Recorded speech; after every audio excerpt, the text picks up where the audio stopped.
Hey, hello everybody, my name is CulBlu and I'm bringing out this video of me talking about some board games, and today we're gonna have background music, so let's start that. Woohoo, background music. It's probably very quiet.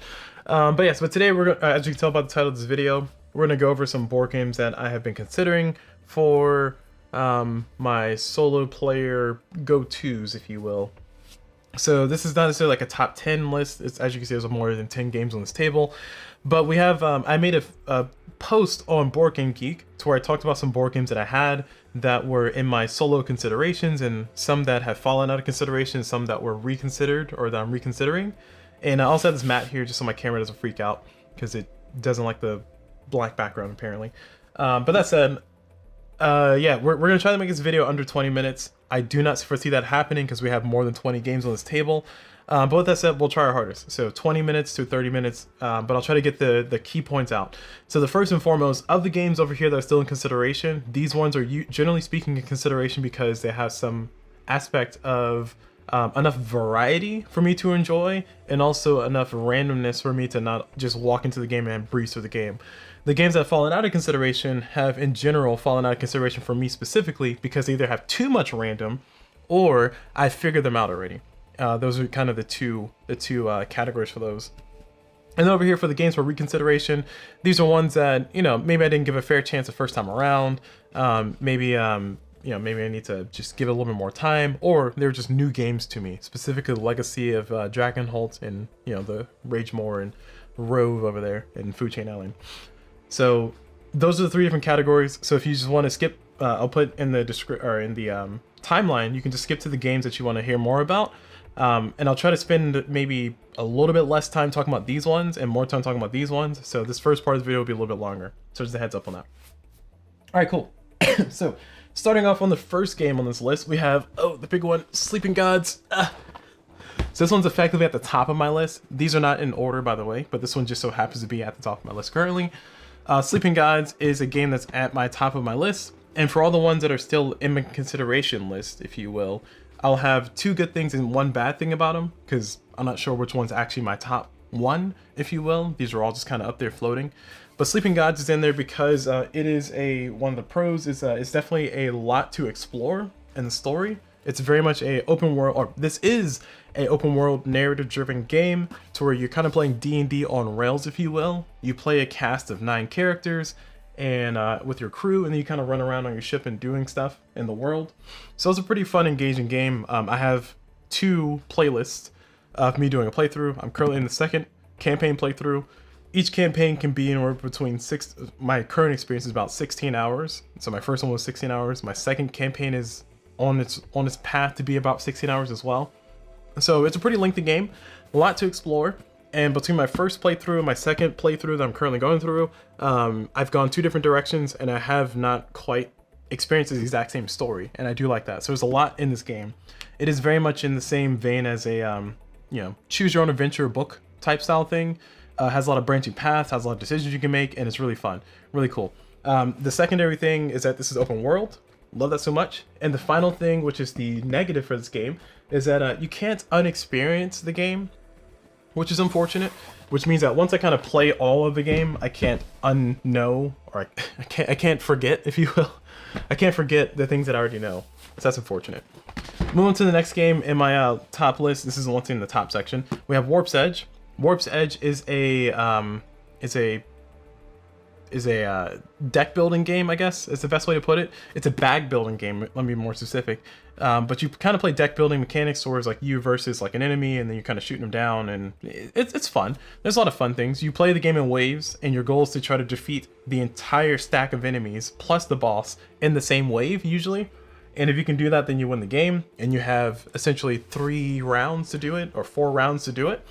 So, and the whole time, of course, you're leveling up. You know, not leveling up. You're you know, replacing cards. You're culling things that you have in your bag out of your bag, and also the fun stuff. Fun game, enjoyable game. It's a very crunchy crisis management puzzle, which is why I enjoy it. And then also, it has a good bit of variety because I do have the expansions. So there's currently 3 expansions, I think. There's the no, 2 expansions. Yeah, there's the Anomaly expansion, which is the newest one, and then the Variant Invasion, and then of course the base game. So between all that, I got a lot of ships to fight, I got a lot of enemies to fight, I got a lot of bosses to fight, I got a lot of ships to choose from. There's a whole bunch of variety. The biggest con of this one is that there's almost too much growth for the player. Excuse me, more specifically, by the time you get to the end of the game, you versus the final boss, I feel like you're so powerful that you're just gonna win. And I've had that experience, and I passed 3 games, and I did double check to make sure I was playing correctly, and it just feels like you have so much power, which I enjoy, but also kind of makes it like it's like, I'm just gonna win, so let me just not play it, you know, let me just not set it up, because it does take a little bit to set up. The next one on the list is Ganz Clever. Ganz Clever is a roll and write game. Ganz Clever is a very fun roll and write game. It's very snappy, very crunchy. As far as my pros for this one, it is a very simple, straightforward game, and you can play it pretty quickly, which is the same point. And the other thing is that there's an app for this too, which if you play on the app, really fun. It does everything for you. So great, love it. You can also play it physically. And the main con for this one for me specifically is that I have played this game a ton. I've had this game since 2018, which right now is 4 years. 5 years. Oh, man, sounds weird when I say it out loud. About 5 years that I've had this game. And I played a ton of it. I play with my friends, I play with myself, I play on the app. And between that, I played about 300 plus games, no joke, no exaggeration. And I've kind of figured out the puzzle. I kind of min-maxed everything I could to get around the on average 300, sometimes 280. I think my average is probably around 240, if you will, but I think the highest I ever got was about 3 something. I think the highest you can get with the optimal strategy is about 340 or 350, but don't quote me on that. Go look it up in the forums. Anyway, Ganz Clever, fun game, roll and write, would recommend. The next one on the list is Under Falling Skies. So Under Falling Skies, once again, in my games that I'm still kind of considering for which one is actually the top.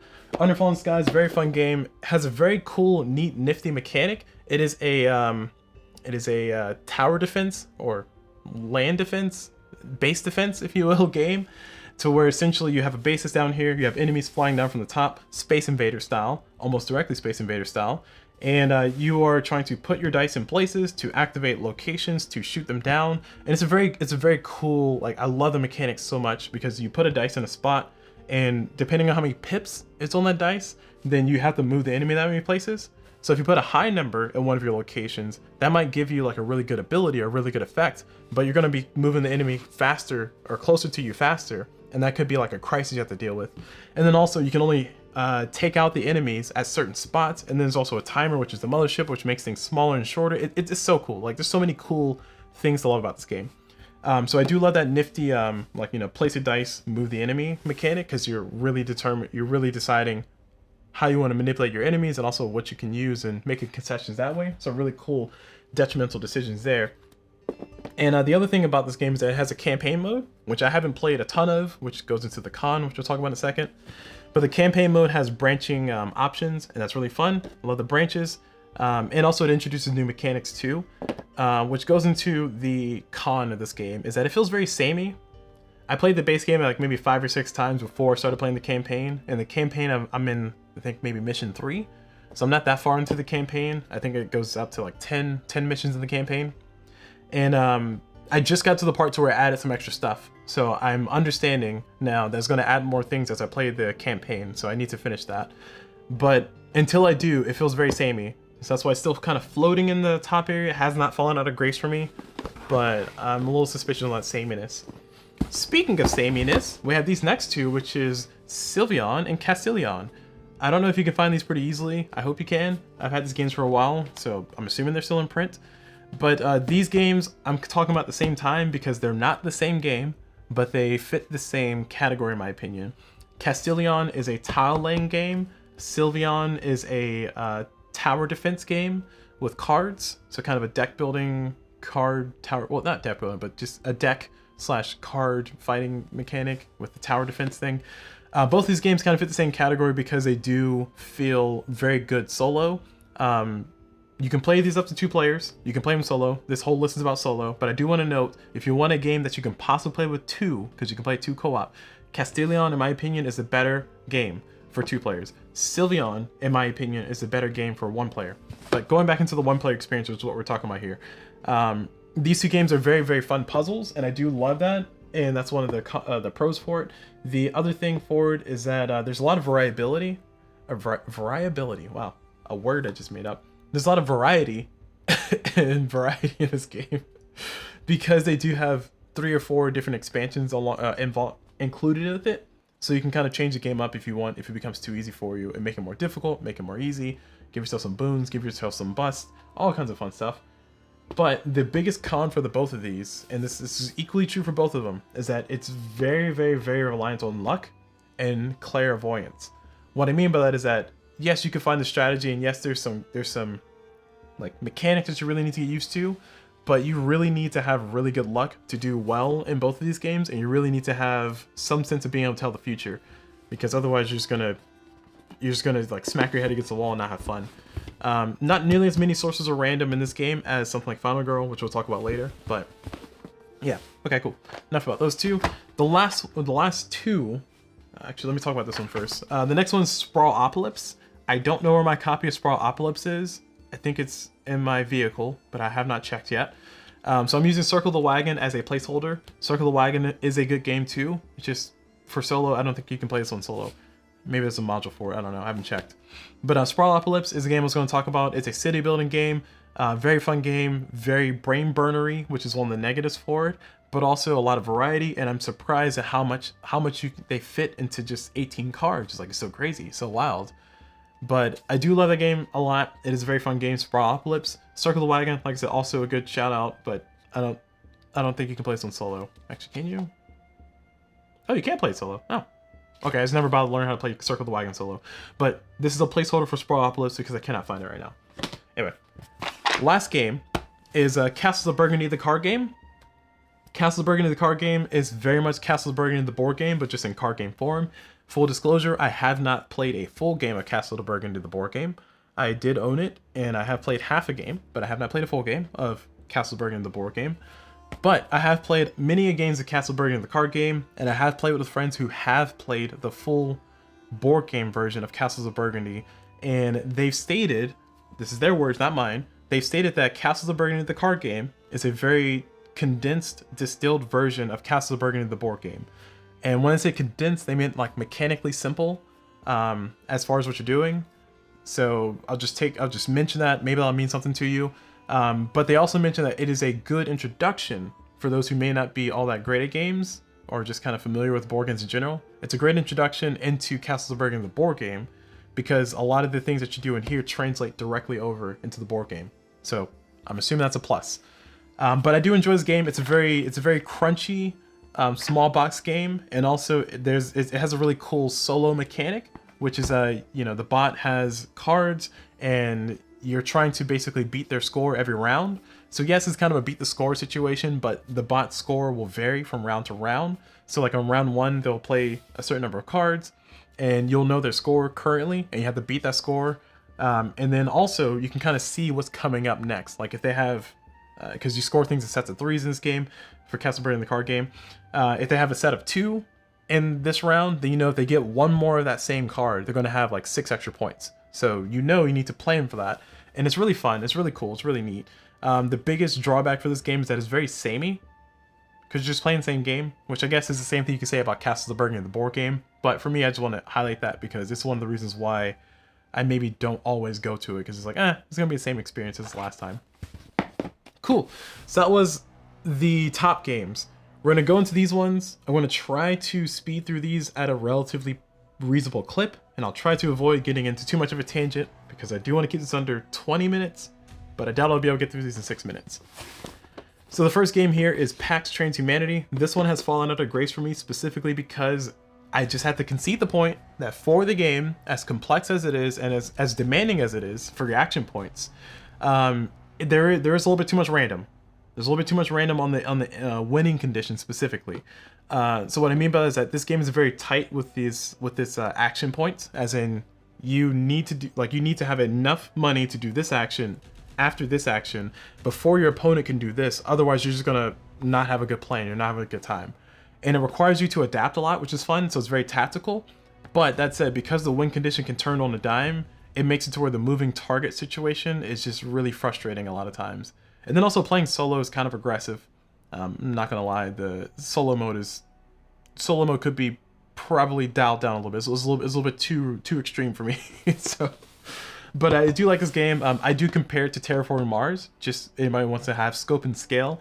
I do compare it to Terraforming Mars, and I do prefer this over Terraforming Mars. Although I do think Terraforming Mars is the better game in the long run. I would prefer to play Pax Tanshumanity. All right. Next one to talk about is Clans of Caledonia. So Clans of Caledonia is a game that's very much a copycat, if you will, of something like Terra Mystica or of something like Gaia Project, which Terra Mystica and Gaia Project are by the same company.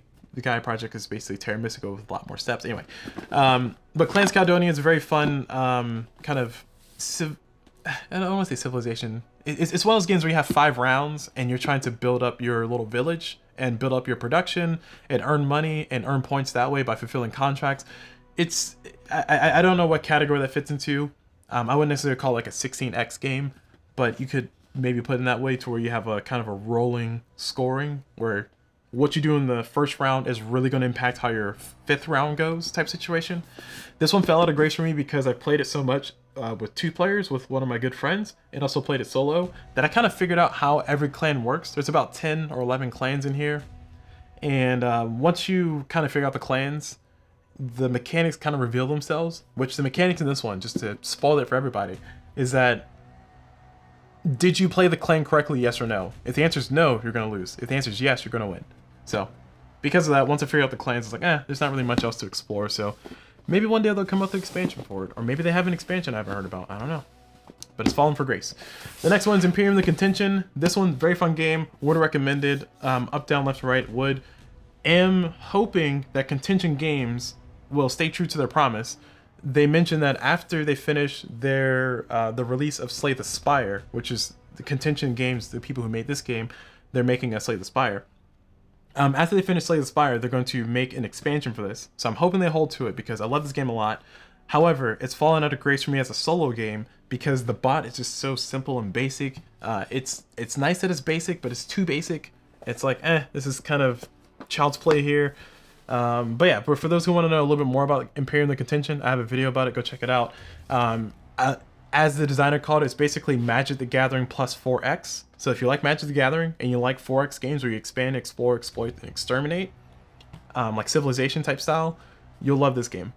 Moving to the next one, Imperium The Contention, or sorry, Twilight Inscription. Sorry. That's an unforced error there. Also, I do want to note that this game is not licensed by this Fantasy Flight, but I do want to note that Imperium The Contention is very suspiciously similar to Twilight Imperium. Just throwing it out there. Anyway, speaking of things that are licensed by Fantasy Flight, though, Twilight Inscription is a roll and write in the Twilight Imperium world, and it is a fun game. The main reason why this one fell from grace for me is because there's just too much time to do everything. What I mean by that is it's a pretty big game. It's about 2 hours for a roll and write, which sounds excessive, but it is. It's enjoyable, I should say. But you have 4 different sheets that you're trying to fill out, and you have, in my opinion, too much time to do everything. And because of that, it's like, I don't really feel the crisis in this game. So that's kind of why this one fell from grace. Fun game. I don't think I would ever play it above 4 players. I think 4 players is a good number. This can play up to 8, and I'm like, that's a nightmare. Anyway, speaking of roll and writes, we have Hadrian's Wall, the next roll and write to talk about. Hadrian's Wall, the one that has been receiving a lot of praise from a lot of people at least certain points in history. The cool claim to fame for this one is that you have 2 sheets. And it basically takes about 45 minutes to an hour to play. It's very much, check off one thing, check off another thing, and kind of cascading stuff. Has all the hallmarks of a good roll and write game. This one fell from grace for me because it's so boring for me specifically. The theme doesn't grab me. What you're doing doesn't grab me. I like the feeling of chaining the stuff together, and that's really fun, and it's really nice, but it just feels so boring. Like, it's just, comparatively speaking, Hadrian's Wall is a objectively better game in my opinion than Twilight Inscription.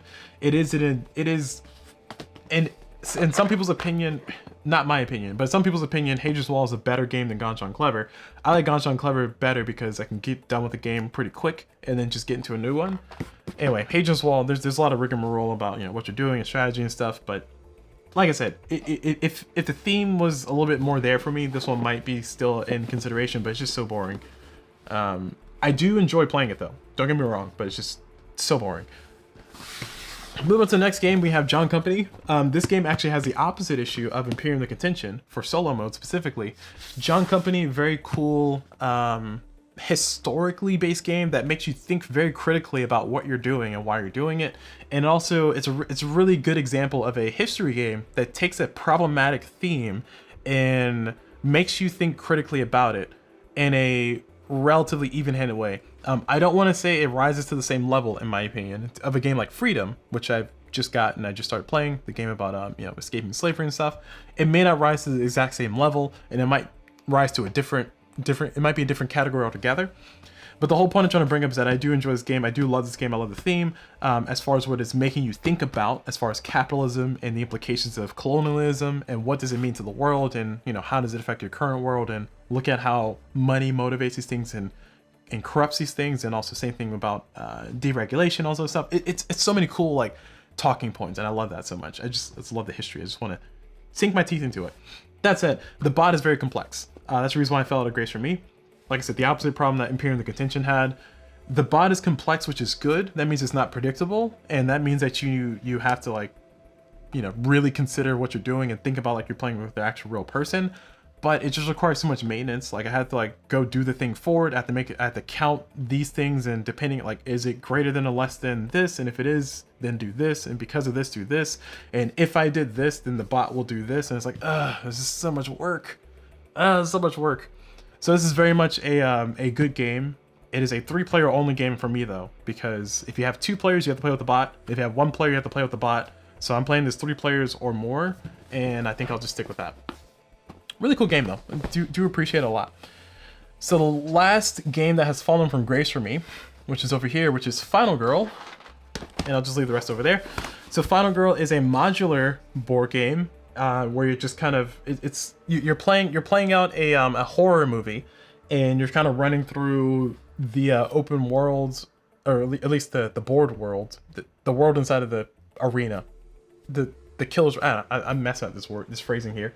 But essentially, you're kind of running around, you're trying to survive, you're trying to take out the killer before the killer takes out you, or you're trying to achieve the objective of the game, which is the only objective that we have so far, actually 2 objectives.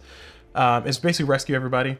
But normally the objectives are, you kill the killer or the killer kills you, and if you do that, then you win the game. Really takes this theme of the horror theme and takes it and drives it to another level, so I do appreciate the dedication to theme, and I think it does a great job of telling a cool story. However, I put in my 20+ hours of this game, and a lot of those 20+ hours are on YouTube, and you can go watch my critiques and watch my videos about those, because in every single video I critique this game, every single time for the same thing. There are too many sources of random. There are way too many sources of random in this game. For context, just to clarify, because I don't want anybody getting upset that I'm saying this about this game, especially the designers if you're listening, is that there are random items, and the random items are at one of 3 locations. There's 4 items in each deck, and those items could be good or bad, depending on the level. So there's random levels, if you want to call it that too. I guess you can technically pick a level. There's also dice rolls that you're doing, and there's also this random movement of the victims you're trying to rescue. And there's also random things that the killer is going to do, and there's also kind of random situations to where you might end up losing turns. There's like maybe 7 or 8 different sources of random in this game. And normally it's like, the game's not that big of a deal, it's not that big of an investment. But in this kind of game, it just doesn't jive. Like if they had maybe 2 or 3 less sources of random, I can get down with this game. Some people say that, yeah, but the amount of random is what makes it fun and makes it good, sure. But for me, it's just like, yeah, this is not my cup of tea. So, unfortunately, Final Girl, as much as I do enjoy it, and I will keep it on my shelves because it looks cool, but it will probably be one of, like, if I had a list of games that were going to go out of my collection, this would probably be one of the last on that list to go out of my collection, because it just has a nice presence on the shelves. I also have the season 2 coming up, so kind of sunk cost fallacy at that point. But anyway, enough of Final Girl. Moving on to the games that are kind of being reconsidered or considered to begin with.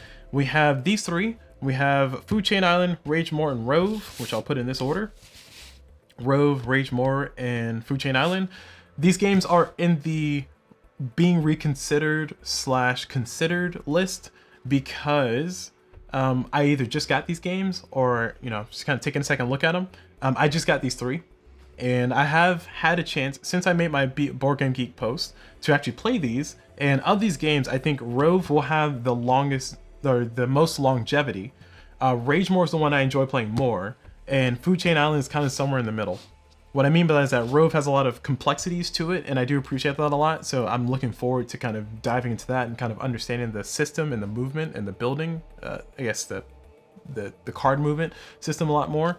Ragemore was one that once I understood the mechanic, it really clicked and I liked it. I like the snappiness of it, I like the feeling of it, and it feels like a really good, rewarding game. And then Food Chain Island is kind of somewhere in the middle.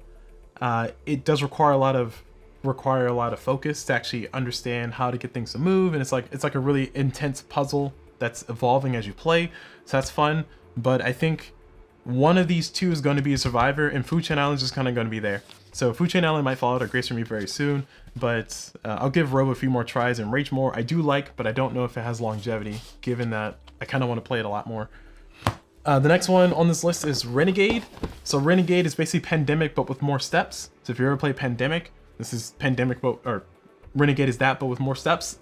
The main thing for Renegade is that it originally fell out of grace for me because of the complexity. It is one of the few board games that I tried to learn how to play purely from the rulebook, which is a huge mistake because the rulebook is not the most shining quality of this game. Let me tell you, I've read some bad rulebooks. I've played Neanderthal by unfortunately Phil Eklund, but I played Neanderthal and like, boy, was that a bad rulebook. But yeah, the rulebook in this one is very hard to go through because there's a very strong dedication to theme, and because of that, there's using a lot of terms that didn't really mean anything, and it's really difficult.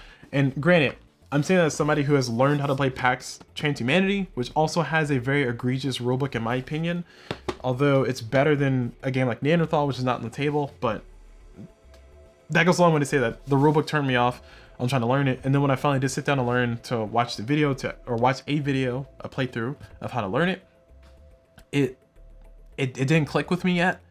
But now that I finally understand the rules, and now that I've gotten used to the terminology, because that's what made it not click for me specifically, I think I'll be able to kind of go back and give it a few more tries to see if I actually want to play this game more. I do have confidence that I will make it over here to the side of games that I do want to consider for my top. But that said, it had a very rocky start. Alright, the next game on this list is Legacy of Dragonholt. Have not played it yet. Brand new. I opened it. That's it. As far as I understand it, it's basically Sleeping Gods, but with less mechanics. So it's a very narrative, story-driven game. I'm looking forward to kind of tearing into that and exploring that a lot more. But I do not have any confidence in the longevity of this game. What I mean by that is that I do kind of expect me to be able to play it like maybe once or twice and then not be able to play it again. I guess $45 for that experience might be worth it, but I'm kind of hoping that it'll have more legs than I think it does. So we'll see how this one goes. And then finally we have Rallyman GT. This one fell out of grace for me initially because the solo mode in this game is a time trial mode to where you basically race around the track once and you try to be as efficient as possible with your movements. And like, you know, depending on what you roll and how fast you moved, depending on what gear you're in, determines how much time you spent, and the less time you spent, the better in a time trial mode. And effectively, it's a solvable puzzle. Once you do 4 or 5 tries of the same track, you can know what the efficient path is. And because it was a solvable puzzle, it turned me off on the game as a solo game. That said, because I do have a lot of the expansions, and because the game in general, like the base game itself, has a lot of tiles. I don't know how many tiles. Oh, it has here. It says it here. This one has 31 double-sided tiles, which, to be fair, the double-sided is that one side is 1 to 2 players, the other side is 3 to 4 players. So it's double-sided with air quotes. And you can technically mix up the two. So you can have like 1 to 2 players play on the 2 to 3 to 4 player side. I mean, sure. But the double-sided tiles, like I said, it's a little bit misleading because they're kind of like, this is just a bigger version of that track. So you kind of have 31 options, and it is modular, which is fun, and it's hex-based, so you can build your own track. There's a lot of different tracks. You can go online and find tracks, and if you got the expansions like I do, you have a lot more options. I think in total, I probably have 90 track tiles in here. Don't quote me on that. I don't know how many tiles I have, but there are a lot of tiles. And also I have like a lot of cool like little small cars that I've used, like custom cars, like the world's smallest Hot Wheels. I threw them in there and they fit. So that's pretty nice. So anyway, that's all distraction. The solo mode was originally unfortunate, I guess is the word I'm looking for, or bad. Perceived as bad. There you go. The solo mode was perceived as bad for me initially. But now that I've reconsidered it, for two reasons. One, there's a lot of tracks. So if I get bored with one track, I just build another track. I was like, I don't know why I didn't think about it before. And then two, there's actually a forum. It's actually a forum on Board Game Geek where they do monthly races with this game, as in they have a track, they have a set track, you do your little time trial, you submit your time to see how you did, and they have winners. So like that might give it more longevity for me, given the fact that the community has come together to put that together. So I will definitely consider participating in that. We'll see how that goes. So that's why this one's back in the consideration list for me for sure. All right, cool. So that's it for the list. We unfortunately went over 30 minutes, but I feel like we were pretty efficient. You know, 15 minutes for these ones, 15 minutes for those ones. That feels fair. So at any rate, yeah, thank you all for watching. Definitely let me know in the comment section which games kind of are top of your list and which games you would consider as your solo go-to games, or maybe games that you might not have nearly as versatile. Like, to be fair, a lot of these games that I have on this table are not just solo player games. Like, I think there's maybe 4 or 5. I guess if you count these ones, there's like maybe more than 5, because these are all one player. So 1, 2, 3, 4, 5, 6 solo player games on this table. 7. Oh no, 6 solo only, I should say, board games on this table. And all the other ones are kind of more versatile, to where they have a solo mode and they also have multiplayer mode. So yeah, that's not a bad spread. That's not a bad spread. But at any rate, let me know what games are in your consideration list in the comments. And yeah, also let me know what you think about the ones that I picked. Let me know if you have any other opinions about these games. And yeah, that's it. So thank you all very much for watching. Hope you all enjoyed it. And as always, I will see y'all whenever.